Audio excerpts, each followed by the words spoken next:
আসসালামু আলাইকুম।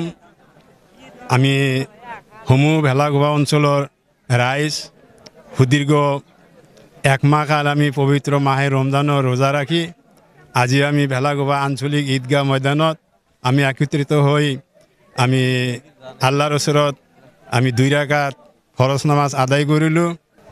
আমি আল্লাহৰ ওচৰত সমগ্ৰ পৃথিবীৰ শান্তিৰ কামনা কৰি হিন্দু মুসলমানেৰ মাজত একত্ৰিত হই যাতে আমি থাকিব পাৰো বিশ্ববাসীৰ ওচৰত আমি শান্তি কামনা কৰিলোঁ।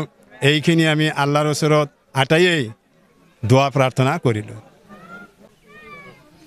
আসসালামু আলাইকুম। আমি এবছৰৰ মূৰে মূৰে এইটো উৎসৱ আমি পাওঁ। আমি এটা মাহ ৰমজান মাহ ৰোজা ৰাখিলোঁ, তাৰাবি পঢ়িলোঁ, লগতে তাৰ শেষ আনন্দ হিচাপে আমি আজি ঈদৰ দিনটো পাইছোঁ।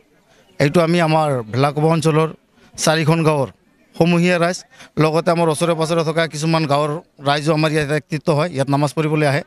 আমাৰ এইটো এটা আঞ্চলিক ঈদগাহ হয়। ইয়াত আমি একত্ৰিত হৈ আজি আমি ঈদ উল ফিতৰৰ 2 ৰাকাত ফৰজ নামাজ আদায় কৰিলোঁ। লগতে আমাৰ আখিৰি যি মোনাজাত হ'ল, এই মোনাজাতত আমি আমাৰ অসমৰ লগতে গোটেই বিশ্বৰ কাৰণে আমি দোৱা মাগিছোঁ যাতে আমি আমাৰ বিশ্ব শান্তি আমি পাওঁ, বিশ্ব শান্তি যাতে হয়, আমি যাতে সমূহীয়াভাৱে ভাতৃত্ববোধ গঢ়ি তুলিব পাৰোঁ আৰু আমি আগন্তুক দিনবোৰলৈ আমি একেলগে খোজ মিলাই চলিব পাৰোঁ। এইখিনি।